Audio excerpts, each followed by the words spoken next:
आहार, औषध, अभय एवं ज्ञान।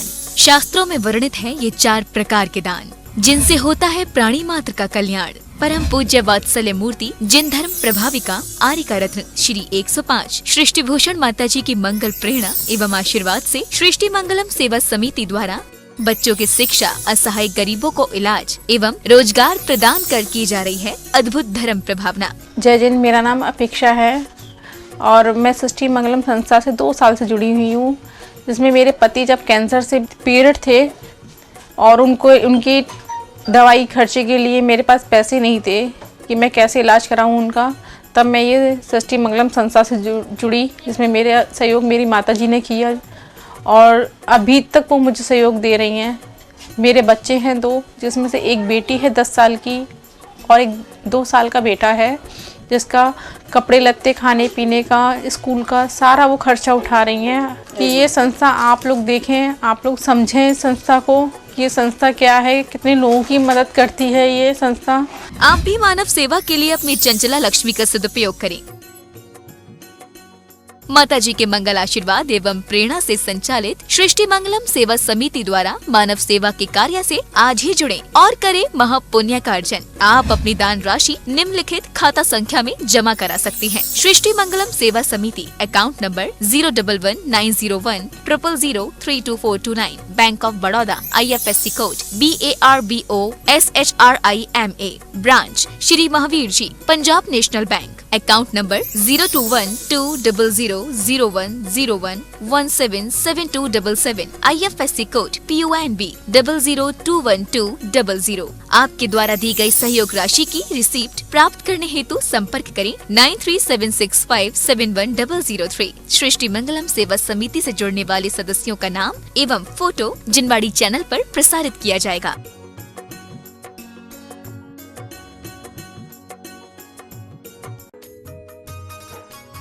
इस कार्यक्रम के पुण्यार्चक हैं श्रीमती रामप्यारी बाई, अध्यापिका मुंगावली वाले, सर्वज्ञ ज्वेलर्स, संस्थापिका सृष्टि मंगलम सेवा समिति, श्री अनिल जैन, श्रीमती शशि जैन, निवासी मुरादाबाद उत्तर प्रदेश, स्वर्गीय श्री हेमचंद्र जैन पुष्पांजलि, पीतमपुरा एवं स्वर्गीय श्रीमती पुष्पा देवी जैन की स्मृति में पुत्र एवं पुत्रवधू श्री आनंद जैन, श्रीमती सुधा जैन सृष्टि मंगलम सेवा समिति में धर्म रक्षक का पद प्राप्त किया। श्री संजय जैन, श्रीमती नीलम जैन, निवासी पुष्पांजलि पीतमपुरा। अध्यक्ष रामनगर अहित क्षेत्र श्री विनोद बिहारी, श्रीमती मिथिलेश मोठिया, निवासी रामपुर उत्तर प्रदेश।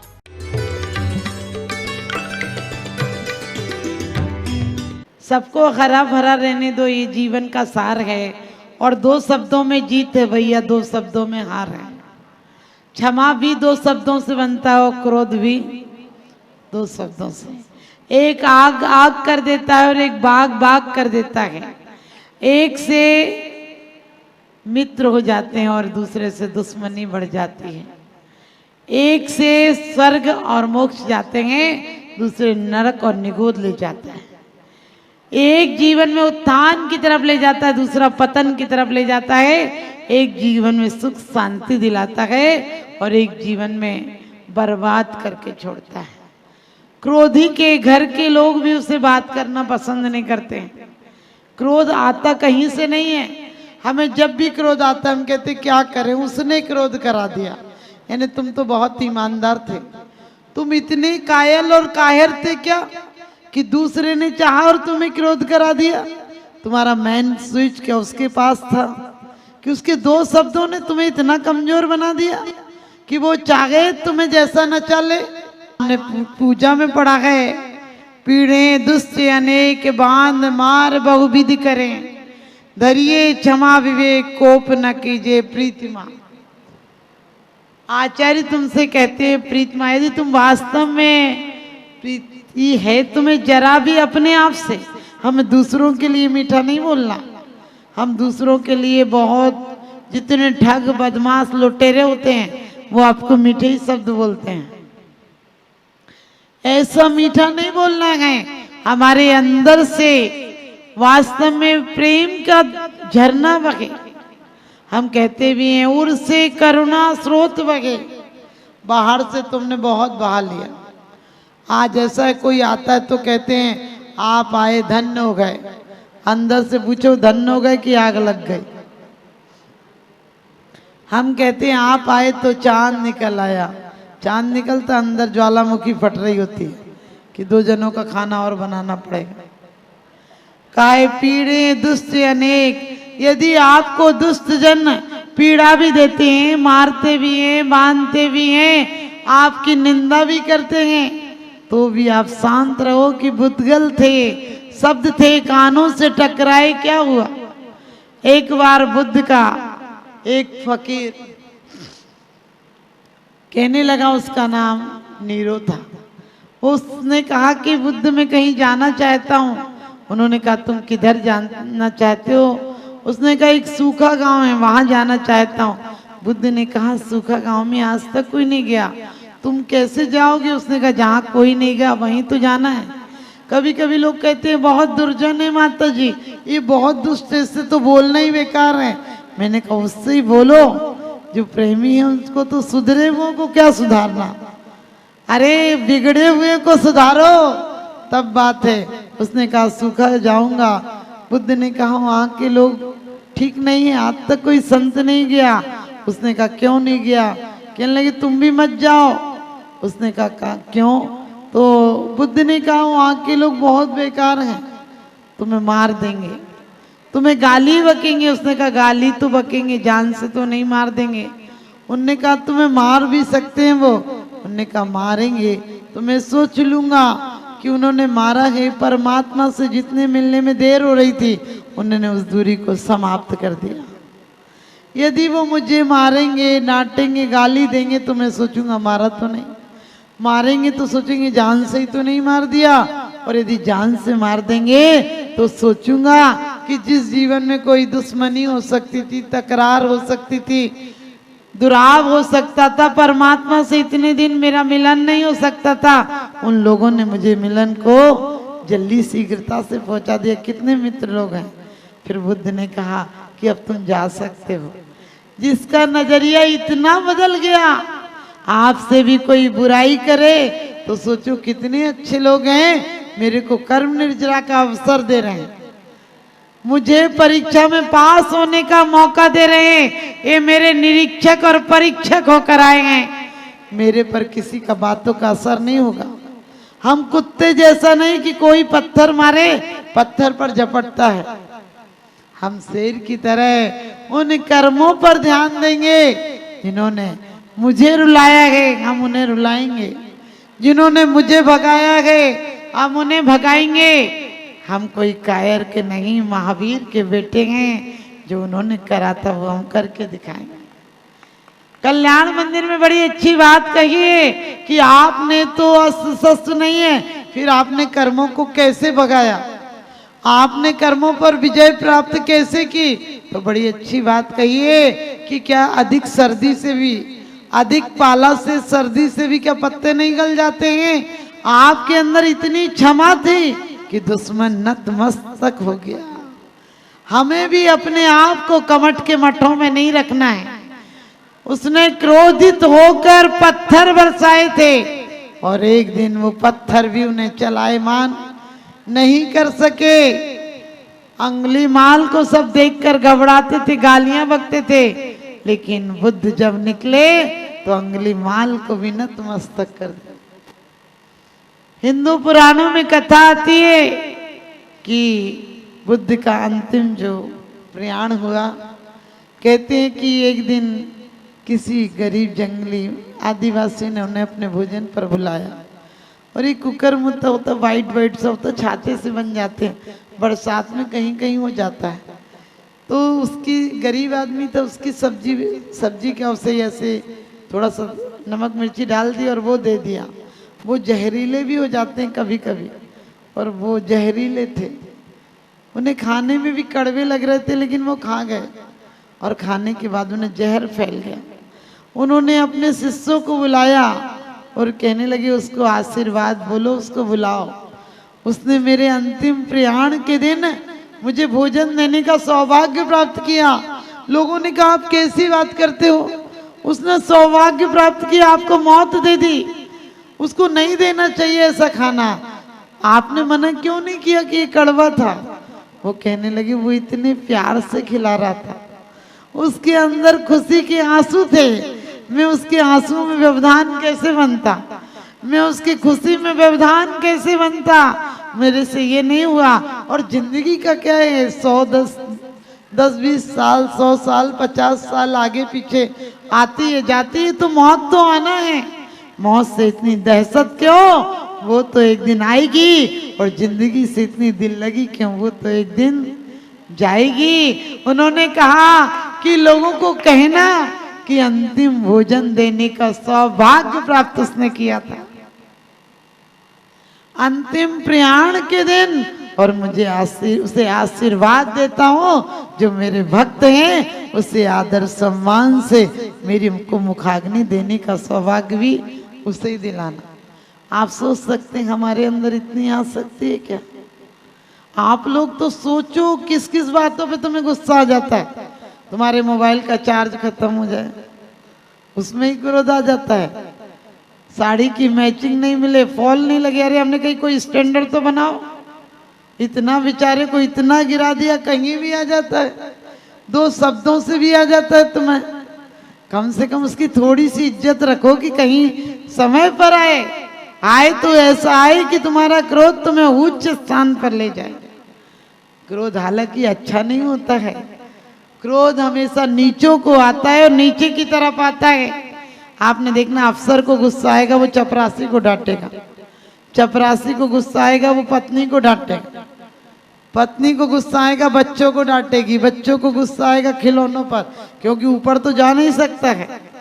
इसलिए ध्यान रखना, क्रोध नीच को कहते भी, आप पूजा में पढ़ते भी हैं कि नीच करई नीच गति जगत में, कोमल सुधा अनूप सुख पावे प्राणी सदा। वास्तव में क्रोध नहीं करना है। क्रोध क्यों आता है? रुचि भेद, आग्रह, हठवादता, और कभी कभी होता है विचारों में वैमनस्य, विचारों में समानता नहीं होती है, इसलिए आता है। और कभी कभी कहते हैं रोग की जड़ हंसी और लड़ाई की जड़ क्रोध। हाँ, रोग की जड़ खांसी और लड़ाई की जड़ हंसी। कभी कभी क्रोध में, मनोविनोद में, भय से, इनसे भी क्रोध आ जाता है, इनसे भी हम झूठ बोल जाते हैं। हमें क्रोध बिल्कुल जीवन में, कई लोग कहते माता जी क्या करें, नेचर हो गया, करना नहीं चाहते। हमने कही तुम इतनी मायूस हो, इतनी कमजोर हो। अरे कभी भी लोग कहते हैं बच्चों पे क्रोध करना पड़ता है, हमने कही याद रखना, तुम्हें क्रोध आता है, बच्चे तो बेचारे बीच में शिकार बन जाते हैं। बच्चे रोज कपड़े गंदे करके आते हैं, तुम उसे गले से लगा लेती हो। जिस दिन घर में कोई झगड़ा हुआ हो, उस दिन बच्चा गंदे कपड़े करके आए, तुम उसे पीट देती हो। बोले गंदे कपड़े करके आए, बेचारे को पता तक नहीं होता है कि आज क्या हो गया। रोज तो प्यार करती थी, आज क्या हो गया उसको।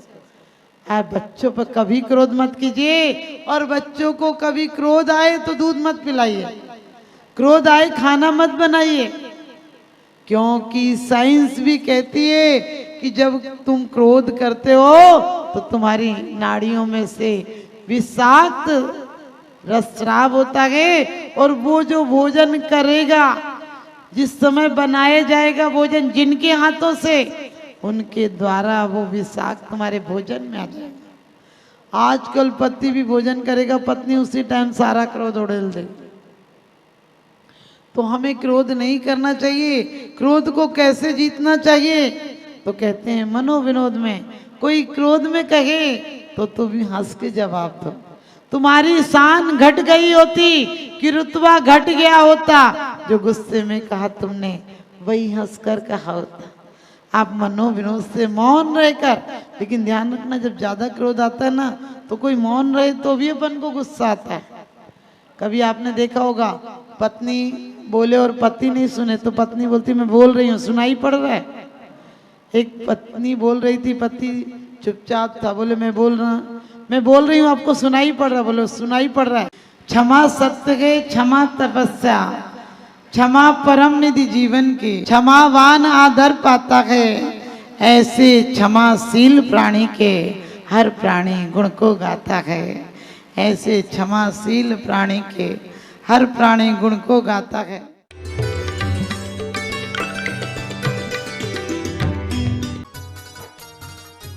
इस कार्यक्रम के पुण्यार्चक थे श्रीमती समता जैन, श्री सरल जैन, श्रीमती प्रीति जैन, डॉक्टर ट्विंकल जैन, अपूर्वी जैन मुरादाबाद, श्री अनुज जैन, श्रीमती पायल जैन, श्री अरहम जैन, श्रीमती अनुष्का जैन, श्री अपूर्व जैन, श्रीमती कुसुम जैन, चिल्काना सुल्तानपुर उत्तर प्रदेश, श्री सुभाष जैन, श्रीमती उमा रानी जैन, निवासी सहारनपुर नानौता वाले, श्रीमती पुष्पा जैन, पत्नी स्वर्गीय श्री R.K. जैन, मनोज निधि चैतन्य दिव्य जैन, प्रभात नेहा उर्वी तवी जैन, सुधांशु नितिका शिवांक जैन जबलपुर, श्री सुरेंद्र कुमार शाह मुंबई।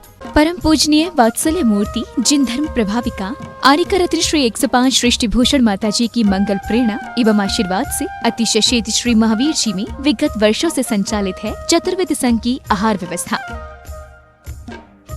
जिसमें आहार विहार, पिच्छी कमंडल, वस्त्र, शास्त्र, औषधि दान आदि की व्यवस्था सुचारू रूप से निरंतर की जा रही है। सृष्टि मंगलम प्रणीता जिन धर्म प्रभाविका वात्सल्य मूर्ति परम पूज्या गणनी आर्यका 105 श्री सृष्टि भूषण माता जी के मंगल आशीर्वाद एवं प्रेरणा से संचालित संस्थाएं श्री आदि सृष्टि मंगलम श्री महावीर जी, सृष्टि मंगलम सेवा समिति, श्री महावीर जी महादान आहार दान जैसे पुनीत कार्य से जुड़कर आप भी घर बैठे धर्म लाभ ले सकते हैं। मात्र 2100 रुपए की राशि से एक दिवसीय आहार व्यवस्था में अपनी चंचला लक्ष्मी का सदुपयोग कर पुण्य का अर्जन करें।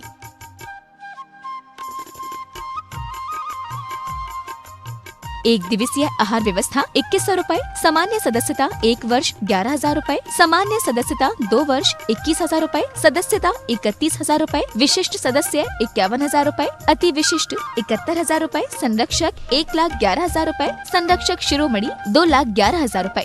माता जी के सानिध्य में दुख शोक निवारक 1008 विशापाहार विधान की श्रृंखला में आप भी भागीदार बन करें पुण्यार्जन। आपके द्वारा दी गई सहयोग राशि की रिसीप्ट प्राप्त करने हेतु संपर्क करें 9376571003। आप अपनी दान राशि निम्नलिखित खाता संख्या में जमा करा सकते हैं। Bank of Baroda, branch Shri Mahavir ji, account name Srishti Mangalam Seva Samiti, account number 011901000322429, IFSC code BARBO SHRIMA। Punjab national bank, account name Srishti Mangalam Seva Samiti, account number 02120001117777, IFSC code PONB 0021200। Note: आपके द्वारा दिया गया दान ATG एवं 12A के अंतर्गत कर मुक्त रहेगा।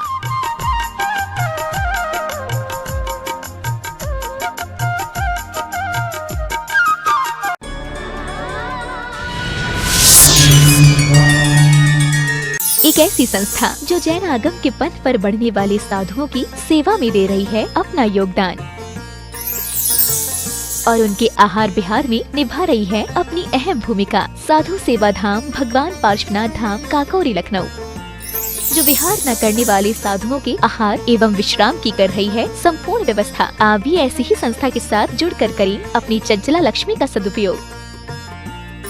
एक दिन का आहार मात्र 2100 रुपए एवं आजीवन 11,000 रुपए। इसके अलावा वर्ष में 2 दिन आपकी ओर से आहार एवं आपका नाम शिलापट पर किया जाएगा अंकित। Bank details: Bhagwan Parshvanath Dham trust, bank of Baroda, Chowk branch Lucknow. खाता संख्या 064501000299154, IFSC कोड BARB0 LUCKNO।